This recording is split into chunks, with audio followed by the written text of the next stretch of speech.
Hi, my name is Dan Barnholden. I'm the newly appointed CEO of Luca Mining. Luca Mining is an operating company with two assets in Mexico. We've got the Campo Morado asset in Guerrero State. It's been in operations for the better part of 15 years, and we are currently undertaking an active optimization project there. The other asset is Tahuehueto in northwest Guerrero State. It's a brand new mine. It's got a 10-year mine life ahead of it, and we are currently completed construction and ramping up into commissioning. Both of these assets should be at a run rate of in excess of 100,000 ounces of combined gold equivalent production in 2025. Good summary, Dan. Nice to meet you. You're the new kid on the block. I have indeed. Fantastic. So when you started, was it back in July? July 15th was my first day. Fantastic. Yeah. So you hit the floor running? Before I started, I was at a conference in Florida. I've done the better part of 50 institutional meetings over the course of the last 6 weeks. And then I'm here at beautiful Beaver Creek with you today. And it is beautiful. It is beautiful. It's also, more importantly, packed full of investors, it seems. It is. How are the meetings going? Wow. It's been back to back, but the feedback is invariably very good. Right. We're a producer, so we're not wondering where cash flow is going to come. We're currently generating cash flow. We're in the process of raising a little bit of money too to accelerate our move into full production and generating meaningful cash flow for 2025. Let's talk about, I guess, those two recent events. I think maybe the market has discounted you a little bit because maybe through not quite understanding. So if you can help me understand this. I think obviously, first of all, let's start with the kind of, let's say, tidying up the balance sheet, I think we'll call it. Yep. Tell me what happened there. The market hasn't reacted positively to that? What are they misunderstanding?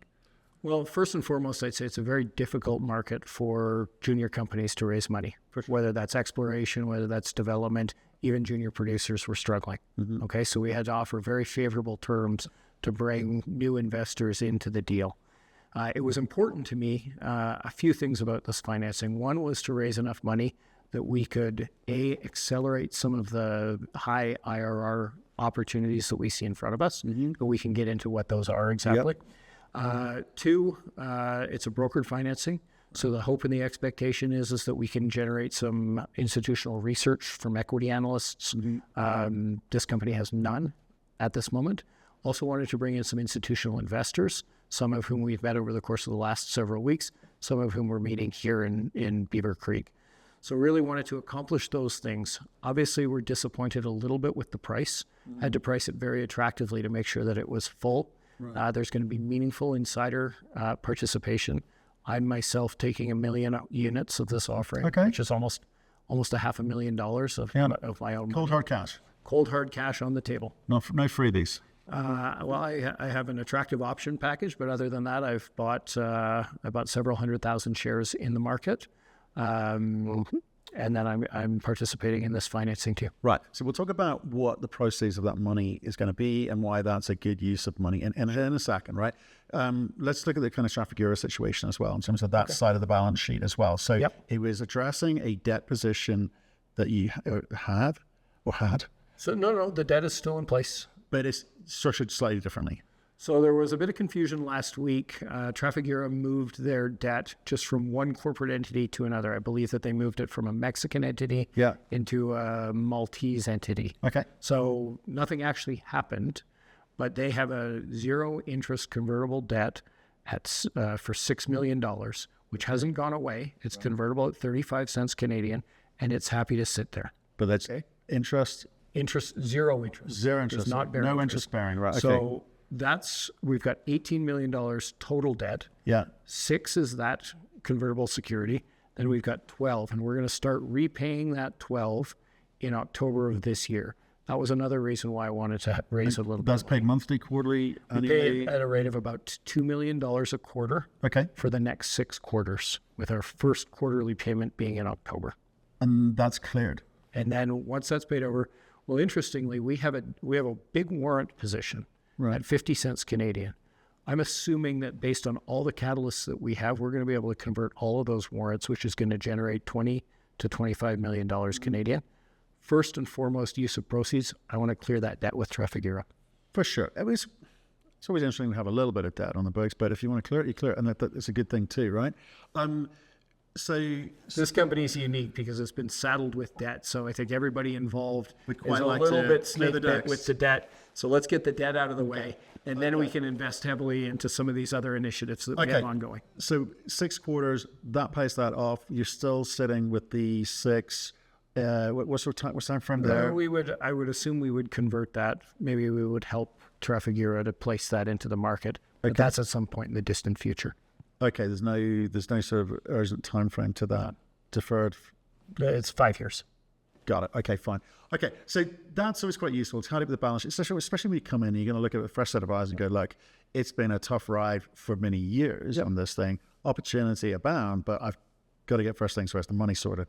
And I'm a first-time CEO. Yeah. The last thing in the world that I want is to run this company into a situation where they're raising money at 10 cents a share because we've gotten out over our skis on some kind of an initiative that we're half funded on. So it was very important to me, and I know that there's been some blowback with shareholders, but it was very important to me to have a margin of safety here. No, yeah, and I agree with that. That's quite right too, right? Especially in this market, right? And we've got so many high IRR initiatives that we are in the process of undertaking that I understand. Obviously, it would have been better to raise money at 55 cents or 50 cents. We raised it at 45 cents. Share price sold off. This company is in better shape than it has ever been once we close that financing. Right, and I promise you we'll come to the use of proceeds in a second. Yeah, It's not I'm clear the itching to money. get I know out. you. Checkmate. Look, it's one of those things where if you don't tidy up with the balance sheet, you've got that looming issue over on your shoulders and coming up behind you. With regards to, I think for me, is the share register is really important as well. So this money raising, does that help you a bit? Because 2021 was crazy, right? The valuations were insane. Like talking getting over the skis a bit there. And it's sort of back down to much lower levels, obviously. Yeah, There's I was an investment banker at that time, and I think of those as the good old days. 2020, 2021. It was a bit nuts. I think Uncle Eric had gone a bit crazy with his money. Exactly. So with that in the background, you've probably got a bunch of shareholders. Do you think they've kind of been rotated out and traded out? So this company raised a very significant amount of money in early 2023. That's where the warrant position comes from. Okay. We've traded in excess of 80 million shares since the beginning of this year, which is about half of our float. Yeah. So anybody who has wanted to get out of that financing, it was done at 35 cents with a half warrant at 50. We traded consistently for the last 6 months over 35 cents. So anybody who's wanted to exit profitably has been able to and still maintain their warrant exposure. Okay. So I believe that a lot of the volume that we've seen over the course of the last 6 months, and particularly since I've been on board, is people clipping that warrant, taking a small profit, which, as you know, in this sector has been hard to come by. Yeah. And then playing the warrant from now until next year. Yeah, it was frustrating. I think somewhat frustrating. Right, it is what it is. At least I can go to people and say, "Hey, you made money in this story, and you're still playing a free warrant." Yeah. Okay.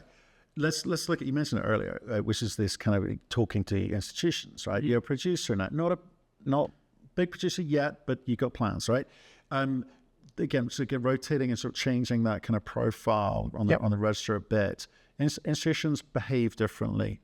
Their expectations are different. They're hopefully longer term shareholders, and they give you a bit of breathing room and a bit of breathing space to actually put your plans in place. So maybe we better lay out what's the business plan now with the money, hopefully, which gets over the line. Sure. In terms of that restructure.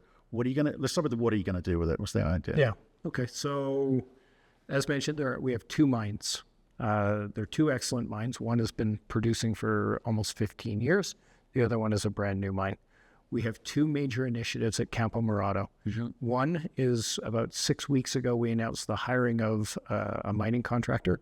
I believe that we've got the best mining contractor in Mexico.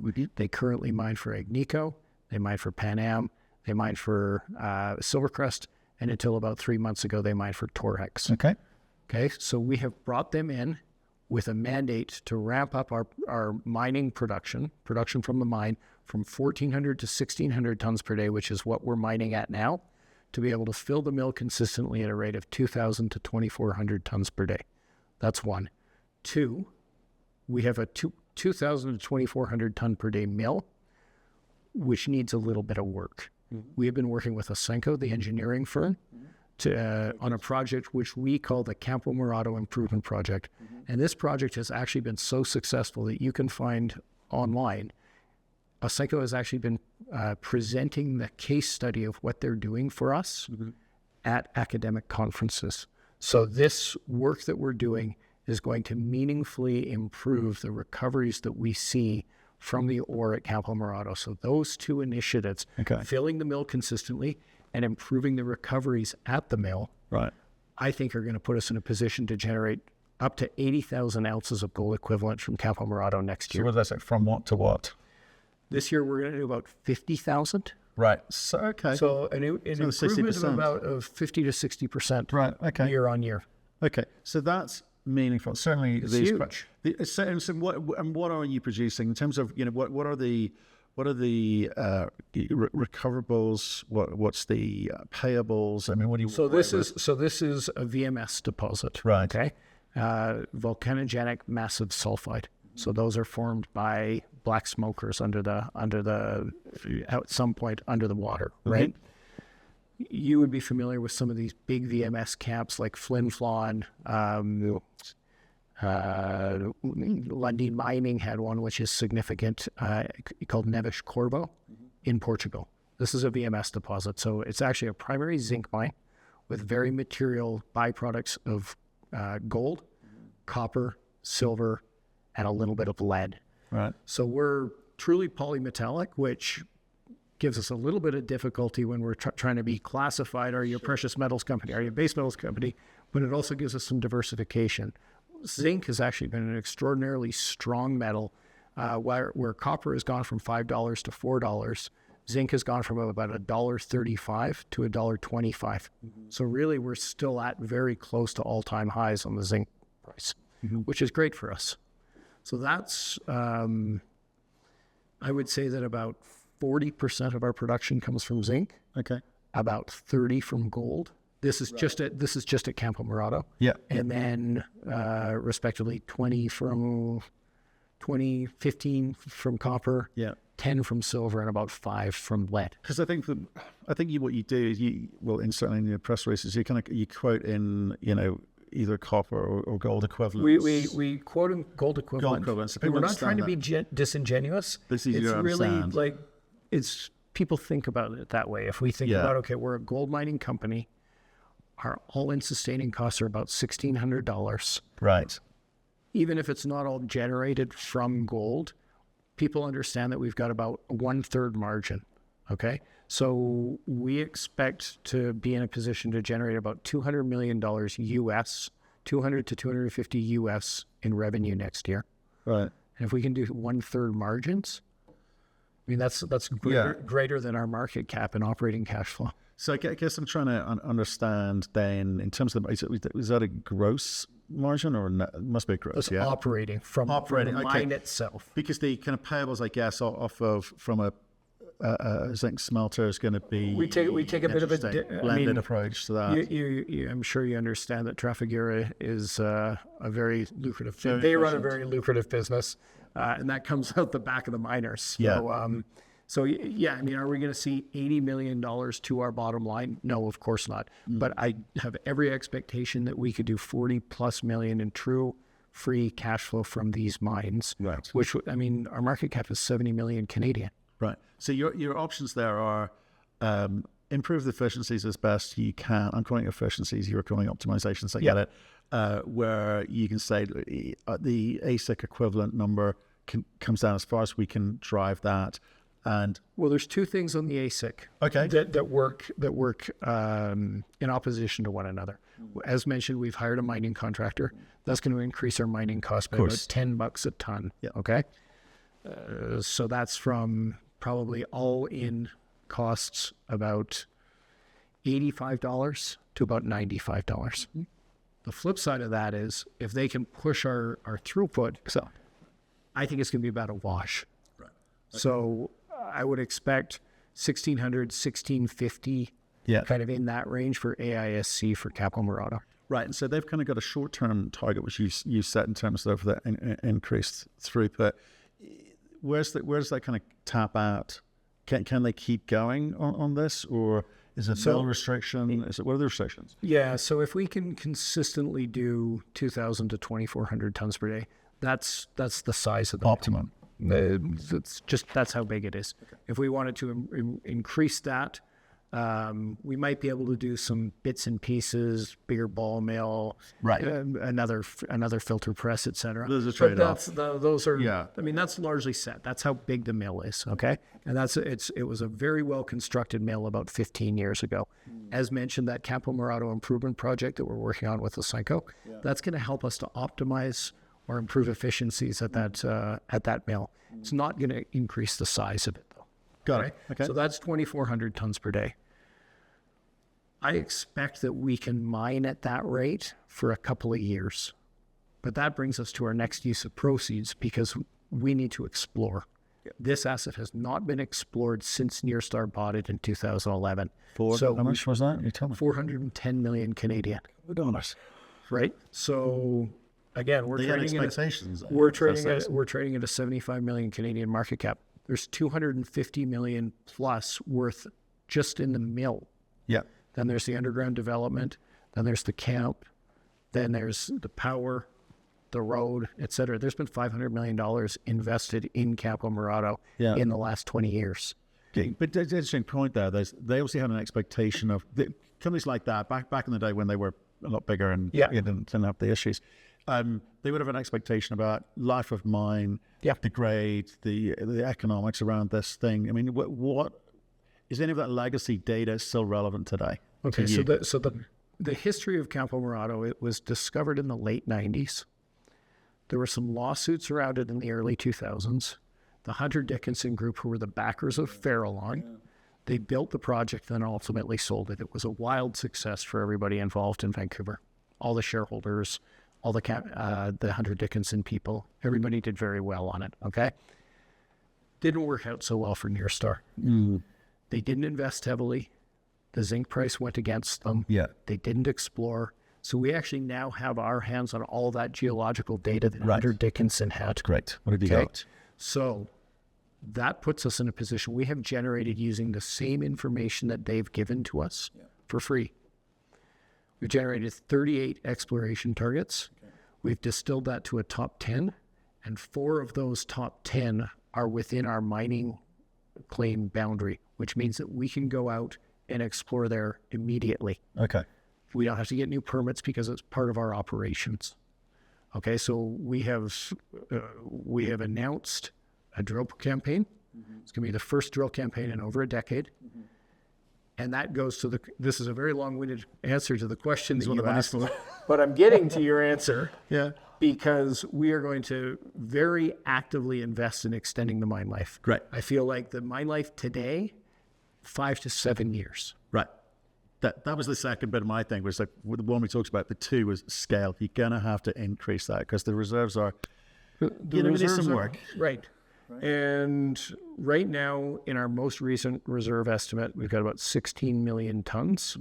We've mined a fair bit, so I'd say we're closer to 10 million tons, just a ballpark estimate. My experts, my geologists, the people that tell me, where to drill and how much to spend, they think that it's going to cost us about $25 million in exploration spend over the next several years to double our resource base. Okay. And so what's that value of that in the ground? Well, I think that if we can extend our mine life from 5 years to 12 years. Great. Now we've got... This is just some of the basic rules, aren't they? I mean, you want plus 10 years. Plus 10 years, which is what we have, by the way, at Tahuehueto. Yeah. We've got a 10-year mine life there. But we need to invest because it's been neglected.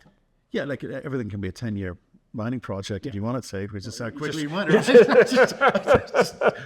No, but in mining, as you know, the best dollar is the first one you can get out, right? Because it's got the highest IRR. Yeah. So we're very much of a mine to invest heavily. It hasn't been invested in. Nobody's drilled here. Okay, so well, that's exciting. I think that's exciting. If you go back to 2009 and put in your search engine and see what were the drill results that they were drilling at Campo Morado when it was Farallon, you see some of the most extraordinary drill results that I have seen in my career. We'll have a look.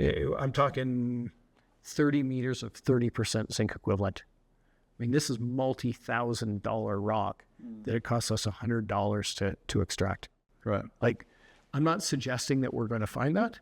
We don't need to find that. But that is a potential that we can find because of how these VMS deposits occur. We have the potential to make that kind of a discovery. If we make that kind of a discovery, all bets are off here. Okay, so that is encouraging. Oh, we will look at that. That's kind of encouraging. I think there's 3 areas. And then I guess there's some money for bits and pieces which just need tidying up. So that's more at Tahuehueto. So right, I've outlined to you really our plans at Campo Morado, which is that improvement of efficiencies, optimization plan that we have both at the mine and at the mill. I think that then that project, that's $4 or $5 million. And then that includes also the budget for a little bit of drilling this year. And then we're going to get very aggressive next year once we're cash flowing. Okay. At Tahuehueto, it's very modest investment, a couple of $1 million. And it's just really to I think of it as sustaining CapEx that wasn't made. There you go. I was literally going to get to that point, which is just because you're cash flowing doesn't mean that's cash flowing enough. So there's going to top up sustaining operational capital, and I guess it's complex in there, but that's what you're going to need to actually release the full potential of this thing. That's what I'm hearing from this is stuff that if we had just a little bit more money last year, we would have made these investments. Yeah. It's things like spare parts, because it's in a remote area. If a pump goes down, it's not, hey, there's a Caterpillar dealer down the street. It's it takes 12 hours. Well, I think COVID had that whole gone are the days of the just-in-time strategy. Right. It's got to be inventory led, or else you're stuck for a while. So we're going to spend a couple of $1 million on spare parts, on redundancy, making sure. And this goes to the point of me being a first-time CEO, and I don't want to be in a position where I'm sort of walking the tightrope with no safety net. So in some ways, part of this money is a bit of a safety net at Tahuehueto, so that we don't end up, in a position where we need a piece, or at Campo Morado where, hold up for filters or whatever. The truckers union goes on strike or something, and you see it all the time. Yeah. I don't want to name names of my peers and friends and colleagues, but you see it all the time, where somebody, something goes wrong, the mine is down for a sustained period of time, and they don't have enough money. And so now what I'm doing, I'm going hat in hand to my existing shareholders, or I'm going hat in hand to Trafigura, asking to, pleading with them, can we refinance our debt? Yeah. I don't want to be, I just wanted to have a little bit of extra Let's explain the downside to that. As former financier, you're going, right, so if you were in a position where you're down to your last, say, $1 million or so, and you're asking me for money, I'm in charge of that conversation. Yes. Right? Well, you would have been in charge of that conversation as a financier. And the cost just went up because they can. Yep. And other kind of punitive type of action, like securitization over stuff which you would normally have to expect to do, right? So it becomes a whole world of hard and pain. So I do get it, and I always say to people, you take the money when it's on the table. Yeah. But there's a situation, if you've gone to the market and said, well, actually, I'm going to take control of the situation and say, it's not going to be popular, but it's the right thing to do now. It puts me in control. Well, today I don't love the terms, but they're my terms. Right. Something goes wrong at one of my mines, and I'm coming to you tomorrow with a problem, then it's your terms. Yep. Right? So we have terms that, and heck, if you go back 3 months and I had told you we could raise this money on these terms, everybody would have been thrilled. So this company, I'll say it again, this company is in better shape than it has ever been in today. Share price isn't as high as it's ever been, but it's in better position. It's got more money. We're closer to full production. It's got a better team in Canada and in Mexico. We're starting to bring institutions. Our trading volumes have gone up. I have every expectation we're going to have institutional equity research in the not too distant future. All of those pieces are turning this company in from a highly speculative, hope we make it kind of a deal to basic blocking and tackling. I mean, that's an American term that we talk about, right? It's just everybody needs to show up and do their job, right? Good job. Thank you very much. Good conversation. We appreciate that. Thank you. I appreciate it too.